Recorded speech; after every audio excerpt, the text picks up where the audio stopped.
Hello everyone, good morning to all. कैसे हैं आप सभी? उम्मीद करते हैं आप सब अच्छे होंगे। तो आज हम 12 दिसंबर 2025 की इम्पोर्टेंट न्यूज़ को हम कवर करने वाले हैं। जैसे कि ये हमारा डेली द हिंदू का न्यूज़ एनालिसिस का सेशन रहता है। इसमें हम द हिंदू के जो भी यूपीएससी करंट अफेयर्स होते हैं, यानी कि यूपीएससी के या फिर पीसीएस या वनडे एग्जाम को लेकर जितने भी करंट अफेयर के टॉपिक होते हैं उनको हम अच्छे से कवर करते हैं।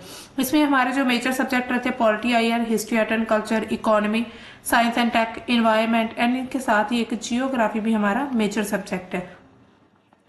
तो इसको हम वन बाय वन अच्छे से मतलब जितने भी हमारे लिए इम्पोर्टेंट न्यूज होती हैं एक दिन में उनको हम कवर कर लेते हैं। और कल हमने आपको दिया था question of the day, when was the first time Vande Mataram was sung during a session of the Congress, यानी कि कांग्रेस के सेशन में मतलब किस साल में पहली बार वंदे मातरम सॉन्ग जो था वो गाया गया था। तो इसका सही ऑप्शन है सी, यानी कि 1896 में। आज की न्यूज की तरफ सबसे पहली न्यूज क्या आ रही है? DPIIT signals copyright act changes to address AI issues, यानी कि डीपीआईआईटी ने एआई मुद्दों को संबोधित करने के लिए कॉपीराइट अधिनियम में बदलाव करने का एक सिग्नल दिया। यानी कि कॉपीराइट जो अधिनियम है, यानी कि एक तरह से आप अगर किसी की एक तरह से कंटेंट या फिर किसी की आप कोई भी चीज, यानी कि उनका पूरा कंटेंट चुराकर आप कुछ भी अपलोड करते हैं अपनी अकाउंट, अपने चैनल पर या अपने अकाउंट में, तो उस पर कॉपीराइट आ जाता है कि आपने कहीं से ये कॉपी किया। तो इसी तरह अब उसमें थोड़े बदलाव करने की बात चल रही है। तो भारत सरकार के उद्योग एवं आंतरिक व्यापार जो संवर्धन विभाग है, यानी कि DPIIT, department for promotion of industry and internal trade, इन्होंने कृत्रिम बुद्धिमत्ता यानी कि एआई से जुड़े कॉपीराइट मुद्दों को संबोधित करने के लिए जो कॉपीराइट अधिनियम 1957 था उसमें संशोधन करने की बात कही है। ये जो कदम है क्यों उठाया गया? एआई मॉडलों के प्रशिक्षण के लिए कॉपीराइट सामग्री के उपयोग को नियंत्रित करने के लिए, यानी कि जो व्यक्ति एआई से जो भी कंटेंट लेते हैं उनको कंट्रोल करने के लिए, नियंत्रित करने के लिए, और जो भी क्रिएटर्स हैं उनके अधिकारों की रक्षा करने के लिए, यानी कि जो भी क्रिएट करते हैं कोई भी अपना कंटेंट, कोई व्यक्ति उसका कंटेंट अगर चुरा लेता है उसकी सेम जैसे कोई भी वीडियो, कोई भी आप कोई भी चीज मान लीजिए, तो इससे क्या होता है कि उनके अधिकार छीन जाते हैं जो असल में क्रिएटर होता है। अब देखिए इसमें मुख्य बिंदु क्या है। सबसे पहले कार्यकारी पेपर जारी होता है जिसमें डीपीआईआईटी ने 8 दिसंबर को पहला कार्यकारी पेपर जारी किया था और इसमें एआई और कॉपीराइट के चौराहे पर की चर्चा की गई थी, यानी कि एआई और कॉपीराइट दोनों पर ही इसमें बातचीत हुई थी 8 दिसंबर को। इसके बाद एआई डेवलपर्स के लिए, यानी कि जिन्होंने एआई जो बनाते हैं उनके लिए क्या था, अनिवार्य ब्लैंकेट लाइसेंस की सिफारिश की गई, यानी कि एक तरह से उन्हें अब लाइसेंस की जरूरत रहेगी। इसके बाद जो उन्हें कानूनी रूप से सुलभ कॉपीराइट सामग्री जिसमें ऑनलाइन डेटा इसका यूज करने की अनुमति देगा, यानी कि अगर आप किसी व्यक्ति की कोई भी कंटेंट या फिर कॉपीराइट सामग्री कोई भी अगर आप लेना चाहते हैं या फिर उसको यूज करना चाहते हैं तो अब आपको क्या करना होगा, उसके लिए लाइसेंस की जरूरत है। यानी कि ये एक बदलाव देखा जा रहा है इस अधिनियम में, ठीक है। उसके अलावा इसके बदले एआई कंपनियों को पूरे विश्व राजस्व का एक निश्चित प्रतिशत रॉयल्टी के रूप में कॉपीराइट धारकों को देना होगा। इसके बाद रॉयल्टी वितरण कैसे रहेगा? एक नया केंद्रीय निकाय जो कि copyright royalty collective for AI training, यानी कि CRCAT, copyright royalties collective for AI training, इसको स्थापित करने का एक प्रस्ताव रखा गया था इसी में ही। और रॉयल्टी एकत्र करके रचनाकार यानी कि जो भी क्रिएटर्स हैं उनको, जो इसमें लेखक आते हैं, पत्रकार या फिर कोई भी कलाकार आते हैं, उनको ये अमाउंट दी जाएगी। यानी कि अगर उनका कंटेंट कोई और व्यक्ति लाइसेंस पर यूज कर रहा है तो एआई के द्वारा उसको एक तरह से राजस्व यानी कि कुछ अमाउंट दी जाएगी। इसके अलावा ये जो है रेट्रोएक्टिव यानी कि पीछे की तारीख से भी लागू हो सकता है, यानी कि पहले से जितने भी प्रशिक्षित मॉडल है उनके लिए भी भुगतान की जिम्मेदारी दी जाएगी। इसके बाद समय सीमा क्या रहेगी इसकी? डीपीआईआईटी के अंतर्गत जो डीपीआईआईटी के अंतर्गत क्या रहेगा,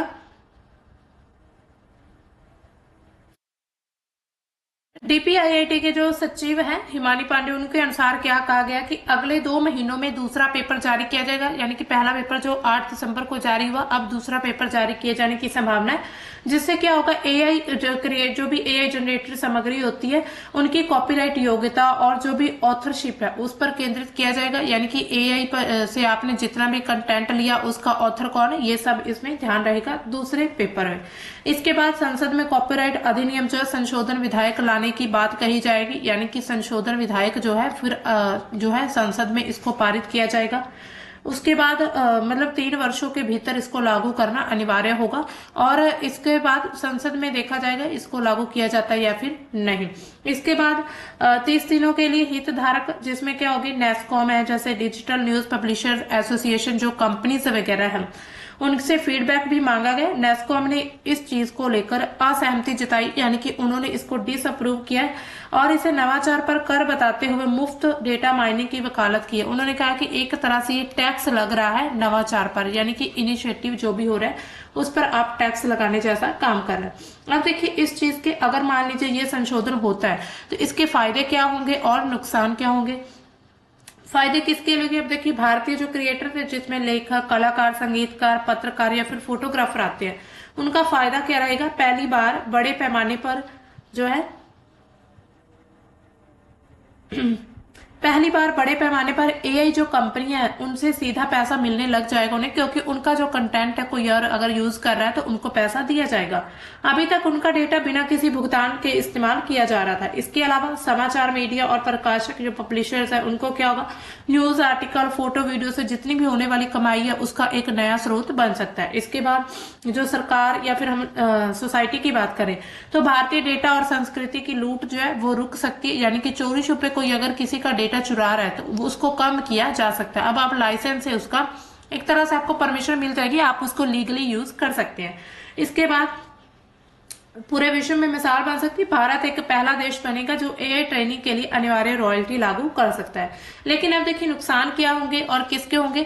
नुकसान हो सकते हैं एआई स्टार्टअप्स और जो छोटी कंपनियां, यानी कि लागत बहुत ज्यादा बढ़ जाएगी, क्योंकि पूरे विश्व का जो राजस्व है वो पूरे प्रतिशत में देना होगा उस व्यक्ति को जिसका आप कंटेंट ले रहे हैं। तो भारत में जो है एआई बनाना और ज्यादा महंगा हो जाएगा। इसके बाद बड़ी दिग्गज कंपनियां जिसमें गूगल, मेटा, ओपन एआई, ये सभी, इनको नुकसान हो सकता है। भारत में डेटा स्क्रैप करना महंगा पड़ सकता है। हो सकता है कि भारतीय लैंग्वेज है, इंडियन लैंग्वेज, उसके मॉडल कम बनाए जाए और भारत को प्राथमिकता यानी कि प्रायोरिटी ना दी जाए, तो इसी वजह से इनको नुकसान हो सकता है। इसी कारण जो नेस्कॉम जैसी जो बड़ी कंपनियां, उन्होंने इस चीज को अभी तक रिजेक्ट कर दिया। उन्होंने कहा है कि ये चीज सही नहीं है। हालांकि आगे देखा जाएगा कि इस अधिनियम को पारित किया जाता है या फिर नहीं। इसके अलावा भारतीय यूजर जो इंडियन यूजर्स है, जिसमें AI tool, ChatGPT, Gemini, Claude, इन आदि, ये सब भारत में महंगे हो सकते हैं, लेकिन कुछ फीचर जो है इसमें सीमित रह सकते हैं, कुछ फीचर्स इसमें लिमिटेड रहेंगे। इसके बाद प्रशासनिक जटिलता क्या रहेगी, नया सीआरसीएटी बनाना, उसके बाद रॉयल्टी बांटना, लोगों में कितने % किसे मिलेगा, ये सब बनाना बहुत ही ज्यादा कॉम्प्लेक्स, यानी कि बहुत ही ज्यादा एक तरह से गुंझलदार हो सकता है, जटिल हो सकता है, और इसमें ज्यादा से ज्यादा जो है भ्रष्टाचार का खतरा ज्यादा इसमें दिख रहा है। ठीक है, तो इसी तरह अब इस अधिनियम के फायदे के साथ साथ इसके नुकसान भी रहने वाले हैं। ठीक है, तो इसके अलावा एआई इंडस्ट्रीज जो है इससे नाराज हो रही, क्योंकि भारत में निवेश और रिसर्च जो है वो कम हो जाएगी। इसके अलावा भारत की स्थिति क्या है, दुनिया में पहला ऐसा देश बनेगा जो कि एआई क्रिएटर्स को सीधा पैसा दिलाएगा, लेकिन एआई अनफ्रेंडली देश की इमेज भी बन सकता है, यानी कि एआई के साथ जो भारत है वो अनफ्रेंडली भी नजर आ सकता है। तो इसी तरह अब इस अधिनियम के फायदे भी हैं और नुकसान भी है। आने वाले समय में देखा जाएगा कि ये जो अधिनियम है ये पारित होगा या फिर नहीं संसद से। अब चलते हैं हमारे आज के एडिटोरियल की तरफ। तो हमारा जो एडिटोरियल है आज का, ये क्या कहता है, the stark reality of education cost in India, यानी कि एजुकेशन कॉस्ट जो है इंडिया में, भारत की जो शिक्षा की लागत है उसकी वास्तविकता यानी कि उसकी आखिर रियलिटी क्या है। तो यहाँ पर क्या बात कही गई है, ये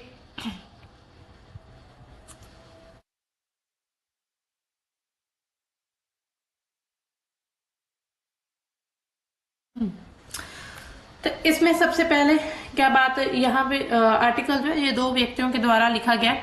तो ये क्या कहते हैं कि भारत का जो संविधान का अनुच्छेद 21A है, 86 अमेंडमेंट 2002 के द्वारा इसको ऐड किया गया था। तो इसमें कॉन्स्टिट्यूशन ऑफ इंडिया में क्या लिखा है कि right to free and compulsory education for children of ages 6 to 14 years, यानी कि 6 से 14 साल के बच्चों के लिए अनिवार्य और फ्री, मुफ्त और अनिवार्य शिक्षा का प्रावधान किया गया था। The national education policy 2020 expand this vision to cover children from ages 3 to 18, यानी कि पहले 86 अमेंडमेंट में इसको जो किया गया था ये था 6 से 14 साल, लेकिन अब एनईपी नेशनल एजुकेशन पॉलिसी ने इसको एक्सपेंड कर दिया। ये अब 3 से 14 साल के बच्चों के लिए 3 से 18 सालों के बच्चों के लिए अनिवार्य कर दिया गया। इसके बाद thereby extending the goal of universal education from pre primary to higher secondary, the NEP aims to achieve this universalization of school education up to secondary level by 2030। यानी कि इसमें क्या है, जो लक्ष्य रखा गया है 2000 NEP का उद्देश्य है 2030 तक माध्यमिक स्तर तक स्कूली शिक्षा का सार्वभौमिकरण करना, यानी कि यूनिवर्सलाइजेशन करना इसका। हालांकि जो शिक्षा है वो फ्री होनी चाहिए, फिर भी कई छात्र जो है वो प्राइवेट स्कूल में पढ़ते हैं जहां पर उनसे मतलब बहुत ज्यादा फीस ली जाती है। इसके अलावा कई कारणों से बहुत से छात्र जो वो प्राइवेट कोचिंग भी लेते हैं, पर्सनल कोचिंग, जिससे आर्थिक बोझ और ज्यादा उन पर बढ़ जाता है। इसके साथ ही इसके अलावा कई कारणों से क्या होता है, संविधान में अब देखिए मुफ्त शिक्षा की गारंटी जो है उसको देखते हुए भारत में बुनियादी स्कूली शिक्षा कितनी महंगी है अगर देखा जाए तो। माता पिता अपने बच्चे को स्कूल भेजने के लिए असल में कितना खर्च करते हैं, ये जो दायित्व है जैसा कि संविधान में उल्लेख किया गया इसके सिद्धांत रूप में ये सरकार का, यानी कि अगर हम इस जिम्मेवारी की, इस रिस्पॉन्सिबिलिटी की बात करें तो ये जो है गवर्नमेंट की रिस्पॉन्सिबिलिटी है। तो ये कॉन्स्टिट्यूशन में जैसे कि बताया गया है, ठीक है। तो अब देखिए व्यापक मॉड्यूलर सर्वेक्षण जब किया गया था, यानी कि इसमें जो है कॉम्प्रिहेंसिव मॉड्यूलर सर्वे जब हुआ, education offers the latest data to explore these questions, यानी कि शिक्षा विषय पर आधारित NSS-SOL राउंड जो था, यहाँ पर NSS जो 80th राउंड हुआ था, इसका भी अप्रैल से जून के बीच 2025 में, तो उसका जब सर्वे हुआ तो इन सवालों के जवाब खोजने के लिए नए आंकड़े प्रस्तुत किए गए हैं। इसके अलावा आप देखिए एनरोलमेंट ट्रेंड्स इन स्कूल, यानी कि स्कूलों में नामांकन का रुझान आखिर क्या है।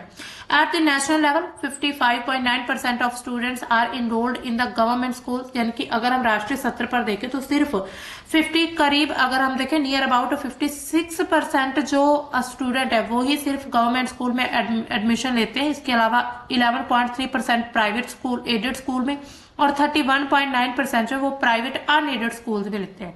Enrollment in private schools is much higher than the urban sector than the rural sector, यानी कि अगर हम गांव और शहर के क्षेत्र, शहरी और ग्रामीण क्षेत्र की बात करें तो शहरी क्षेत्र में ज्यादा जो व्यक्ति, ज्यादा स्टूडेंट्स है वो प्राइवेट स्कूल में एडमिशन ज्यादा लेते हैं। Among the total school children in the urban areas में 51.4% are enrolled in private school, यानी कि 51.4% जो है वो सिर्फ और सिर्फ अर्बन यानी कि शहरी क्षेत्र में प्राइवेट स्कूल में एडमिशन लेते हैं। इसके अलावा the share is 24.3% rural area में, यानी कि सिर्फ 20.43% ही 24.3% जो स्टूडेंट छात्र हैं वो ही सिर्फ और सिर्फ गांव के क्षेत्र में प्राइवेट स्कूल में एडमिशन लेते हैं। However, the gender gap in private school enrollment in the relatively small 34% of boys and 29.5% of girls, यानी कि boys और girls का रेशो इतना है। In the rural sector, children are enrolled more in the government schools than in private school. Private school enrollment is 28.1% in pre-primary, 25% primary and 21% middle, secondary में 25.8%। यहाँ पर पूरा डेटा दिया गया है। इसको अगर कंपैरिजन किया जाए तो अर्बन क्षेत्र में क्या है, ज्यादातर रुझान है प्राइवेट स्कूल्स का, यानी कि प्राइवेट स्कूल्स में ज्यादा एजुकेशन लेते हैं स्टूडेंट्स। इसके अलावा when compared with the earlier round of the NSS survey on education 75th round जुलाई 17 से जुलाई 18 की बात करें तो क्या ऑब्जर्व किया गया, and increased share of children enrolled in private school, यानी कि प्राइवेट स्कूल्स में जो शेयर था इन चिल्ड्रन का इनरोल्ड का वो ज्यादा इसमें इंक्रीज हुआ। रूरल एरिया में share of children in private schools increased, यानी कि रूरल में भी इंक्रीज हुआ, प्राइमरी लेवल जो था वो 20 से लेकर 25% हो गया, और इसके अलावा मिडिल में 16 से लेकर 21% तक हुआ। इसी तरह यानी कि लगातार बढ़ोतरी देखी जा रही है प्राइवेट सेक्टर में। इसके बाद क्या बात करते हैं, enrolment in government and private schools is closely linked with educational expenditure, यानी कि सरकारी और निजी स्कूलों में जो दाखिले का सीधा संबंध है शिक्षा पर होने वाले खर्च से है, यानी कि शिक्षा पर खर्च आखिर कितना होता है। इसके अलावा सर्वे क्या कहता है, the survey asked whether student had to pay any course fee in rural areas. 25% of the government school students and 98.2% of private school students reported paying course fees. जब छात्रों से पूछा गया कि पाठ्यक्रम शुल्क देना पड़ता है तो ग्रामीण क्षेत्रों के सिर्फ ग्रामीण क्षेत्र के जो सरकारी स्कूल उसमें 25% छात्रों और निजी स्कूलों के 98% छात्रों ने इस फीस की जानकारी दी। इसके अलावा शहरी क्षेत्रों में सरकारी स्कूलों में 3 से 4% छात्र जो स्टूडेंट और निजी स्कूलों में 98% जो स्टूडेंट्स हैं वो पाठ्यक्रम शुल्क देने की उन्होंने जानकारी दी है, यानी कि ये पूरा डेटा दिया हुआ। इसके अलावा the survey reveal that the fees per academic year in government schools rural fees range from 823 rupees pre primary to 7,308 higher secondary, while urban fees range from 1630 pre-primary and 7,704 higher secondary. Private school rural fees की start कहाँ से होती है, 17,000 से pre primary में and higher education में 33,000 तक पहुंच जाती है, जबकि अर्बन क्षेत्र में 26,000 में प्री प्राइमरी की शुरू होती है और 50,000 तक हायर और सेकेंडरी एजुकेशन की पहुंच जाती है। यानी कि सर्वे में ये चीज पता चली गई है कि सरकारी स्कूलों में भी हर साल जो है वो फीस वहां पर इतनी ली जाती है। इसके अलावा ये जो आंकड़े हैं इनको हर मंथली क्या है इनको चेंज किया जाता है, यानी कि परिवर्तन इसमें देखा जाता है। तो निजी शिक्षा का जो वित्तीय बोझ और भी ज्यादा स्पष्ट हो जाता है कि आप अगर प्राइवेट एजुकेशन प्राइवेट स्कूलिंग करते हो तो आप पर कितना ज्यादा आर्थिक बोझ लगातार बढ़ता जा रहा है, इकोनॉमिक प्रेशर कितना होता है। इसके अलावा ग्रामीण क्षेत्रों में निजी शिक्षा पर हर महीने जो मतलब खर्च होता है उसमें देखा जाए तो 1499 से लेकर उच्च माध्यमिक के लिए 2797 रुपीज तक होता है। शहरी क्षेत्रों में ये जो आंकड़े हैं और ज्यादा बढ़ जाते हैं, 2182 से लेकर 4000 तक हो जाता है। और जब इनको कंपेयर कर दिया जाता है मंथली पर कैपिटा एक्सपेंडिचर में, तो household consumption expenditure survey के द्वारा 2023-24 सर्वे, तो it is evident that the cost of private schooling at the pre primary level is रफली equivalent to the monthly income of the poorest 5% of households, यानी कि जब इसको compare किया गया तो 5% जो गरीब परिवारों की मासिक आय है उसके बराबर है प्री प्राइमरी का खर्च एक महीने का। इसके अलावा this stark contrast underscores the financial strains that many families face in accessing quality education, यानी कि ये अंतर जो है गुणवत्तापूर्ण शिक्षा प्राप्त करने में कई परिवारों द्वारा सामना किया जाने वाला जो वित्तीय दबाव है उसको ये दर्शाता है। इसके अलावा incidence and the cost of private tuition. अब देखिए यहाँ पर अगर हम निजी ट्यूशन की बात करें तो सर्वेक्षण में ये भी जानकारी मिली है कि कोई छात्र जो है चालू शैक्षणिक वर्ष के दौरान निजी कोचिंग भी ले रहा था या फिर ले चुका था, यानी कि जब उनकी एजुकेशन चल रही थी उसमें उन्होंने प्राइवेट कोचिंग लेना भी प्राइवेट ट्यूशन लेना भी शुरू कर दिया था। इसमें क्या आंकड़े कहते हैं, सर्वे में क्या पाया गया कि जो गांव का क्षेत्र ग्रामीण क्षेत्र उसमें 25% बच्चे जो है वो निजी क्षेत्र यानी कि रूरल एरिया में प्राइवेट कोचिंग लेते हैं। इसके अलावा 30% जो वो अर्बन एरियाज में प्राइवेट कोचिंग लेते हैं।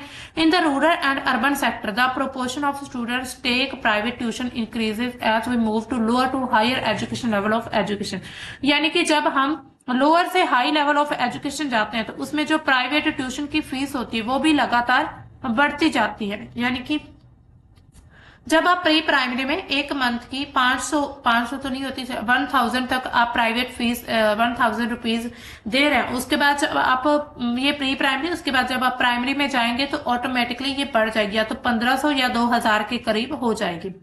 The average expenditure on private coaching per reported student during the current academic year is higher in the urban sector than the rural sector, यानी कि निजी कोचिंग पर औसत व्यय जो है इसमें क्या देखा गया है कि जो एवरेज हम पर जब निकाली गई है तो इसमें जो है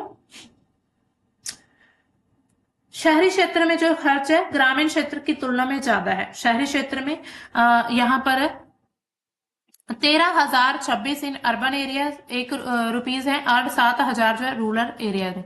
average expenditure on private coaching increases as we move to lower to higher education, यानी कि जब हम लोअर से हायर एजुकेशन में जाते हैं तो जो हमारा प्राइवेट सेक्टर का जो प्राइवेट कोचिंग जो है वो लगातार बढ़ती जाती है। इसके बाद यहाँ पर क्या बात की उन्होंने, आगे उन्होंने कहा कि research shows that higher household income, better educated parents and urban residents and strongly correlated with the greater demand for private tuition. Survey क्या बताता है, इससे पता चलता है कि उच्च परिवारों की संख्या अधिक होती, आय जो आमदन है, बेहतर शिक्षित माता पिता, शहरी निवास स्थान के संबंध का अधिक गंतव्य है, निजी ट्यूशन की डिमांड है। यहाँ पर अध्ययनों में ये भी देखा गया कि निजी ट्यूशन का विद्यार्थियों के अधिकतम परिणामों पर सकारात्मक और महत्वपूर्ण प्रभाव भी पड़ता है, यानी कि लर्निंग आउटकम्स जो होते हैं वो पॉजिटिव भी होते हैं इसमें। इसके अलावा परिणाम स्वरूप क्या है, माता पिता जो है शिक्षा को उच्च महत्व देते हैं, जिनके पास पर्याप्त वित्तीय संसाधन होते हैं अपने बच्चों के लिए प्राइवेट ट्यूशन का भी अरेंजमेंट करते हैं।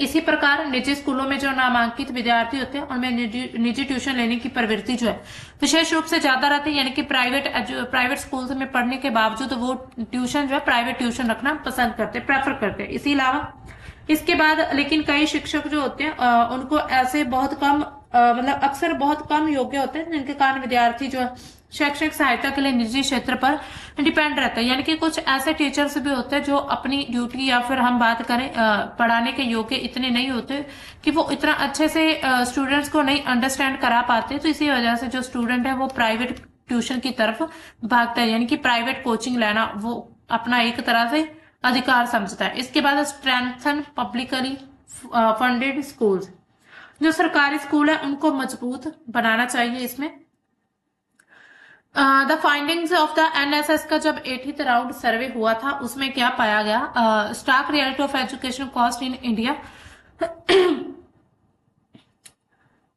यहाँ पर जब कॉन्स्टिट्यूशन गारंटी दी गई है फ्री एजुकेशन की, उसके बावजूद छात्रों का एक बड़ा हिस्सा जो है वो निजी स्कूलों में पढ़ता है, जिनकी फीस बहुत ज्यादा होती है। निजी ट्यूशन में परिवारों की आर्थिक स्थिति और भी ज्यादा खराब हो जाती है, यानी कि अब उनको हर जगह फीस देनी पड़ रही है, जिससे कई परिवारों के विशेष करके जो निम्न आय के वर्ग होते हैं यानी कि मिडिल क्लास, उनके लिए शिक्षा का खर्च जो है वो वह नहीं हो पाता, यानी कि वो अब शिक्षा का खर्च नहीं उठा पाते अपने बच्चों का। इसी तरह ये प्रवृत्ति न केवल गुणवत्तापूर्ण शिक्षा तक पहुंच में असमानता को बढ़ाती है, बल्कि इसके साथ ही बुनियादी सार्वभौमिक शिक्षा का जो मूल सिद्धांत है उसको भी खतरे में डालती है। इसके अलावा सरकारी स्कूलों में नामांकन घटने के कारण, यानी कि जो इनरोलमेंट डिक्लाइन हो रहा है इसमें, इसी वजह से आर्थिक रूप से कमजोर परिवारों के जो बच्चे हैं निजी शिक्षा प्रणाली की तरफ धकेले जा रहे हैं, यानी कि नामांकन यानी कि इनरोलमेंट लगातार जो है सरकारी स्कूलों में कम होता जा रहा है। इसी वजह से जो कम होता जा रहा है, इसी वजह से जो जितने भी मिडिल क्लास हैं, मिडिल क्लास के मतलब जो स्टूडेंट्स या फिर बच्चे होते हैं उनको प्राइवेट में यानी कि उनको प्राइवेट एजुकेशन लेने के लिए एक तरफ उनकी तरफ ये धकेल रहे हैं। ठीक है, इसी तरह यहाँ पर बात की गई है लास्ट में कहा addressing these challenges require urgent reforms, यानी कि इन चुनौतियों से निपटने के लिए तत्काल जो है सुधारों की जरूरत है। सरकारी स्कूलों में जो शिक्षा की गुणवत्ता है, पहुंच गुणवत्ता में सुधार करना सुनिश्चित करने के लिए सर्वोपरि है। इसके अलावा शिक्षा एक अधिकार बनी रहे, ना कि विशेषाधिकार, यानी कि एक तरह से राइट होना चाहिए इसमें शिक्षा को। ठीक है, इसके बाद जर्नल ऑफ डेवलपमेंट स्टडीज में प्रकाशित अर्थशास्त्री जो है उनके द्वारा क्या कहा गया, उन्होंने 2024 के एक अध्ययन में पाया कि जो निजी ट्यूशन का नकारात्मक संबंध है, यानी कि जो प्राइवेट एक तरह से ट्यूशन लेते हैं उनका जो नेगेटिवली कैसे बच्चों पर इफेक्ट करती है, स्कूलों की गुणवत्ता के संकेतकों के साथ इसको दर्शाया गया। इसका अर्थ है कि यह बेहतर स्कूलों में पढ़ने वाले छात्र ट्यूशन पर कम निर्भर रहते हैं। इस प्रकार सीखने की गुणवत्ता को मजबूत करने से विभिन्न जो सामाजिक आर्थिक पृष्ठभूमि के जो लोग होते हैं, सामाजिक आर्थिक जिनकी पृष्ठभूमि होती है यानी कि सोशल इकोनॉमिक बैकग्राउंड के जो लोग हैं उनको उनके छात्रों के बीच जो बढ़ती खाई है उसको पाटने में मदद मिलेगी। यानी कि इन्हीं प्रयासों के माध्यम से भारत के जो सभी बच्चे हैं उनको वास्तव में समान और समावेशी शिक्षा प्राप्त करने की दिशा में आगे बढ़ाया जा सकता है इंक्लूसिव एजुकेशन में। ठीक है, तो अब चलते हैं हमारे नेक्स्ट न्यूज की तरफ। ये था एजुकेशन सिस्टम को लेकर कि भारत में कैसा एजुकेशन सिस्टम है, हालांकि इसमें काफी सुधार करने की भी जरूरत है। ठीक है,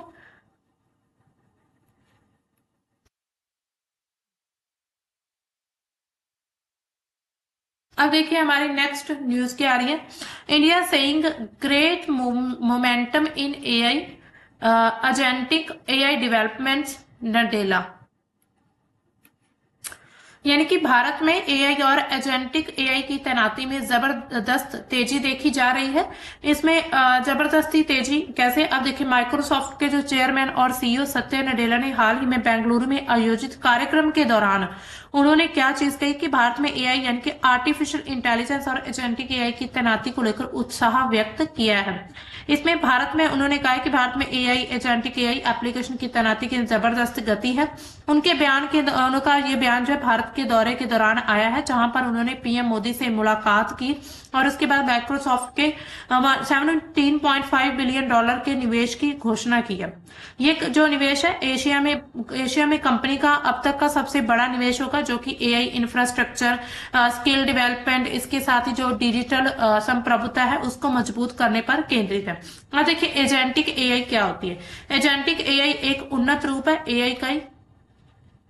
एजेंटिक जो एआई है ये एक तरह से उन्नत रूप है, और जहां पर एआई सिस्टम न केवल यूजर्स को प्रॉम्प्ट्स पर प्रतिक्रिया देते हैं, बल्कि जो स्वायत्त रूप से निर्णय भी लेते हैं, मल्टी स्टेप टास्क निष्पादित करते हैं और बिजनेस वर्क फ्लो को ऑर्केस्ट्रेट करते हैं। इसमें क्या होता है, जैसे को पायलट और एजेंट फैक्ट्रीज होती है। को पायलट जैसे कि माइक्रोसॉफ्ट का ये जो टूल है, एक्सेल में कॉम्प्लेक्स जो स्प्रेडशीट जो एनालिसिस होता है, गिट हिप में कोड रिव्यू या फिर बिजनेस वर्कफ्लो में मल्टीपल एजेंट्स को मैनेज करने में मदद करता है। यानी कि एक तरह से यहाँ पर को पायलट होता है। इसी तरह ही एजेंट फैक्ट्रीज होती हैं। नडेला ने और क्या कहा कि ये जो पूरी एक टेक्निक है एजेंटिक एआई की, तो डेवलपर्स और संगठन को मतलब इनोवेट करने में और ज्यादा सक्षम बना सकती है। इसमें प्रमुख साझेदारी क्या रहेगी, नडेला ने 4 प्रमुख जो भारतीय आईटी कंपनियां हैं, जिसमें कॉग्निजेंट, इन्फोसिस, टीसीएस और विप्रो, इनके साथ साझेदारी यानी कि कोलैब करने की बात कही है। इसी साथ ही हर एक कंपनी जो है 50,000 से अधिक माइक्रोसॉफ्ट को पायलट लाइसेंस देगी, यानी कि लाइसेंस दिया जाएगा। कुल मिलाकर 2 लाख से ज्यादा जो है लाइसेंस मिलेंगे। इसके अलावा ये एंटरप्राइज स्केल एआई अडॉप्शन का एक नया बेंचमार्क भी सेट करेगा, यानी कि एआई की दिशा में भारत जो है अब और तरक्की की राह पर चलता हुआ नजर आ रहा है। कॉग्निजेंट को पायलट को क्लाइंट 0 के रूप में इस्तेमाल करके एजेंटिंग का सोल्यूशन जो वो डेवलप कर रही है। इसके साथ इन्फोसिस अपनी टोपाज कोबाल्ट प्लेटफॉर्म के साथ माइक्रोसॉफ्ट की जो इंटेलिजेंस लेयर इंटीग्रेट है उन पर मल्टी एजेंट वर्कफ्लो बना रही है। टीसीएस क्या कर रही है, सेल्स, इसमें एचआर, इस सेल्स एचआर, उसके साथ फाइनेंस को पायलट तैनात करके हर कर्मचारी उसको पर्सनलाइज्ड एआई कोच दे रही है। इसके साथ विप्रो जो है सेल्स और फाइनेंस में डेटा एजेंट्स का स्मार्ट यूज कर रही है। अब देखिए भारत का एआई भविष्य क्या है, यानी कि एआई भविष्य की तरफ अगर हम देखें भारत का, तो नडेला की भविष्यवाणी क्या है। नडेला ने भारत को एआई फर्स्ट नेशन बनाने पर जोर दिया है कि एआई का फर्स्ट नेशन जो है वो भारत होगा। अब इसमें इसी को लेकर ही आगे उन्होंने अपने जो प्रोजेक्ट रखे हैं उस पर काम किया जा रहा है। इसमें क्या होगा, निवेश पर फोकस किया जा रहा है। क्लाउड नेटवर्क का विस्तार होगा 2026 में। साउथ सेंट्रल में 100% तक सस्टेनेबल डेटा सेंटर रहेंगे। स्किलिंग रहेगी, यानी कि लाखों युवाओं को ट्रेनिंग, एआई ट्रेनिंग दी जाएगी, जिसमें पूरे विश्व के स्तर पर जो सॉल्यूशंस है वो डेवलप किए जाएंगे। लेकिन इसमें चुनौतियां भी रहेंगी। चुनौतियां क्या रहेंगी इसमें, डिजिटल संप्रभुता और साइबर सिक्योरिटी, इन पर ध्यान देना ज्यादा जरूरी रहेगा। साथ ही एआई में ह्यूमन एजेंसी को भी बनाए रखना एक बड़ी चुनौती है। अब देखिए एजेंटिक एआई के उदाहरण क्या है। सबसे पहले जो माइक्रोसॉफ्ट को पायलट और मल्टी एजेंट जो ऑर्केस्ट्रेशन है, यानी कि सबसे परिपक्व उदाहरण है। ये आखिर क्या करता है माइक्रोसॉफ्ट कोपायलट, तो एक ही टास्क के लिए कई एआई एजेंट्स को आपस में कोऑर्डिनेट करता है, यानी कि एक ही काम करने के लिए बहुत सारे एआई जो है उनको आपस में कोऑर्डिनेट करना पड़ेगा। इसी तरह ओपन एआई है, इसमें जो है ओवन और आने वाला जो O3 मॉडल है, O1 और O3 मॉडल, नए मॉडल आने वाले, इसमें चेन ऑफ थॉट को इंटरनल रखकर खुद प्लान बनाते हैं। इसके अलावा Adapt.ai, इसमें क्या होगा, ब्राउजर में काम करने वाला सबसे शक्तिशाली एजेंट जो होता है रहता है। इसके अलावा सेल्स फोर्स इंस्टेंट एजेंट्स रहेंगे 2025 में भारत में लॉन्च किया गया था। रिलायंस, एयरटेल, HDFC बैंक ये सब तैनात कर रहे हैं।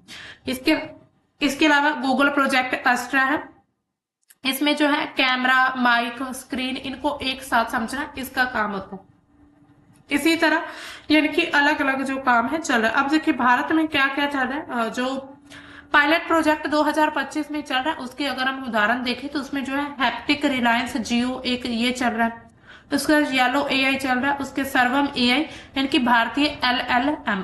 ये इसमें क्या होगा, इसमें भाषणी यानी कि भारतीय भाषाओं की जो मतलब भारतीय भाषाओं में अनुवाद किया जा सकता है, जिसमें हिंदी, तमिल, बांग्ला में स्वायत्त सरकारी सेवा एजेंट जो है आयुष्मान भारत, PM किसान अप्लाई करने में मदद रहेगी।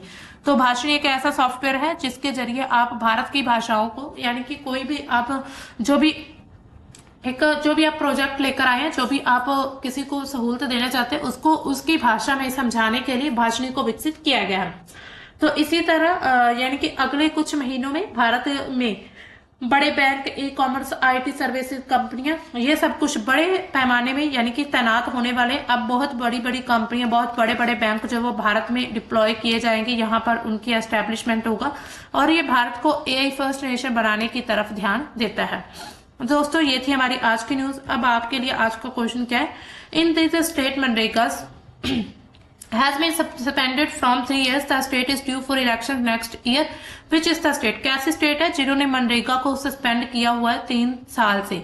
ठीक है, गुजरात, कर्नाटक, वेस्ट बंगाल, तमिलनाडु। इसका सही ऑप्शन आपने कमेंट में बताना होगा। दोस्तों आज का हमारा सेशन इतना ही था, मिलते हैं हम अपने नेक्स्ट कल के सेशन में। तब तक के लिए बाय, थैंक्स फॉर वॉचिंग।